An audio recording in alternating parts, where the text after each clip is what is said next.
I'm here with Liv. Just seen Arsenal beat Leicester 2-0 away from home. Got the result in the end. But it's interesting because before the game, I was speaking to you and you had your reservations about today's game. Tell us why that was. I think I've seen this Arsenal team, against teams in the bottom half of the table, and instead of playing our football, we've sort of gone to their level, we've slowed down, we've looked sloppy, and I think that's what's happened today, unfortunately. It's obviously we were expected to win, but also there's obviously a lot of pressure on the team right now, and I think people like Sterling were probably feeling the pressure. Not that I thought he would have done anything anyway, but no, not to be rude or anything. He's had his day, but he's had his day. It's not now. So, yeah, I just think there was a lot riding on today. And thank God Marino came through for us in the end. Yeah, I mean, it took them a while. 81st minute, I think Marino got that goal. And up until then, it was looking like it could be one of them days for real. But fair play to the manager. He made some substitutions. They seemed to work. All of the substitutions that came on seemed to have an impact, and we won the game, right? Yeah, I think, obviously a massive risk to put Marino as a 9. And all week I've just been going, you better not, honestly. Because I thought, is this really what it's come to? He's a CDM, and, so am I shocked? Yes, I am. Who would have thought it? Not me. But yeah, it is props to the manager for taking that risk, because that could have bit him in the arse badly. Yeah. Do you think Mourinho should start next week against West Ham now? Well, he has to, because we cannot start Sterling again. And again, no disrespect to the guy, but he's not good enough to start matches. He's not good enough to come off the bench. Do you think with Sterling, do you think it's a case that he's just not got it anymore? Or do you think maybe his confidence is just so shot to pieces? And maybe if he gets a few more chances, eventually he'll come good. Or are you just giving up with him now? It's not that I've given up. I didn't expect much from him when we did sign him at that last minute. I thought, well, why have we done that?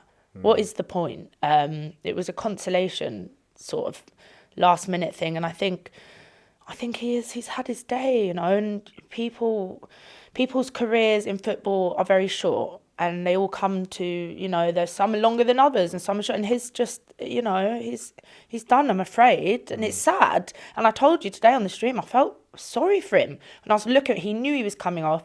Last time he was on the match, he got taken off. He knew he was coming off. He knows he can't do it. He's not capable. I don't think it's a confidence. He's obviously not confident, but I think he genuinely don't have the legs anymore. Yeah, I must admit, he did cut quite a dejected figure he was coming off. And I'm with you, I kind of felt bad for him. A few people were coming at me for saying that, but I did genuinely feel bad for him. But anyway, a person that we should talk about is on the other end of that spectrum, because he's a guy that's just making his way and he's wowing everyone. He's exciting people. I thought he was brilliant today. Some people even said he could have been man of the match, Ethan Nwaneri. Yeah, well, he could have scored twice. I think, he was man of the match on whatever, but yeah. I said I'd give him man of the match as well, because whilst Marino did come in the last 10 minutes and score those goals to win us the game, obviously, I think Nwaneri looked exciting on the pitch the entirety of the 90 minutes, and I think he's the last person we should rely on for that. There was other players that should have done more today, like Odegaard. He's not been great since coming back from injury. But then you've got to think about like Timber coming straight back from an injury and just hitting the ground running, and just being so consistent since right at the beginning of the season. He's just, so, we can make that excuse as well. But it's been quite a while now since Odegaard's been injured, and I expected him to find his form a little bit sooner, but I haven't completely lost hope in him. We know the player he is, and I'm sure he'll get it back. I thought he had a better second half, though. I thought first half, you're right, he didn't show. Or when I say he didn't show, he did show, but it wasn't happening for him. Second half, I thought he looked a lot better, though. Yeah, he did. He definitely did. I reckon Arteta absolutely, gave him the hairdryer at half time, because the way they came out, it was different. It was a different team, and it needed to be, right? It needed to be, and we've seen Mikel in the changing rooms going absolutely at him, and they were sent out early. He's probably gone right, laid into him and gone right. Don't want to see you anymore. Go do what I've told you to do and just make it work. And everyone's in a difficult position. We've got such a thin squad. We started the season with the smallest squad out of everyone, and now it's depleted even more. You're thinking, oh my God. So magic moments from people like Mourinho is just great. I mean, as an Arsenal fan, it's nice to end the week on a high, especially after the news that happened with Kai Havertz. And then when the game started, we never got into the flow of things. We looked a bit disjointed, and it wasn't looking great. And then obviously we get the win. Mourinho scores the 2 goals. Are you looking at it now and think maybe the manager might have unearthed a solution to the problem up front? I think it's funny because he must have only had, a matter of days to work Mourinho in as a 9. I doubt they tried that in training before Havertz got injured. So they wouldn't have had a lot of time to work in that formation. I think the fact that it's actually worked is just, I don't want to say, it's not lucky.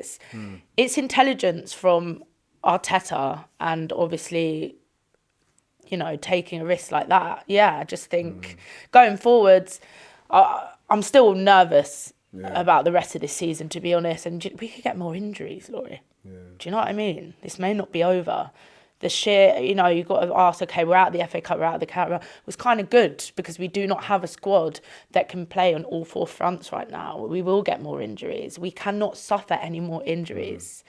So, yeah. Yeah, it's interesting with Mourinho as well, is that I'd been hearing rumours that the manager might try him up top from the start of the game. And I was one of those, I was saying no. I actually was in favour of playing Ranieri through the middle, but he went with Trossard. Trossard, to be fair, didn't have his best game. I know he did get a very good assist for the second goal. Like I said, it could be now that the manager stumbled upon something, or maybe not even stumbled, maybe he had that idea that he was going to bring on Mourinho if things were happening. But it's certainly something to look at in the weeks going forward, yeah? Mm-hmm. I think, we don't know, when Arteta did bring Mourinho in, he could have had this in mind, just in case sort of thing. He knew we weren't going to get a striker for whatever reason that is, whoever's to blame for that.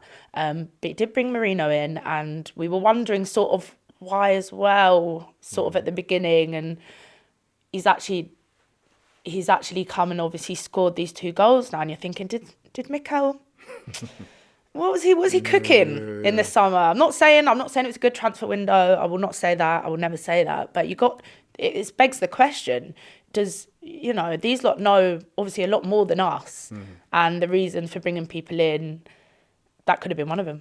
Yeah, absolutely. And if you look at the 2 finishes as well, the first one, the headed goal, that was a really good finish.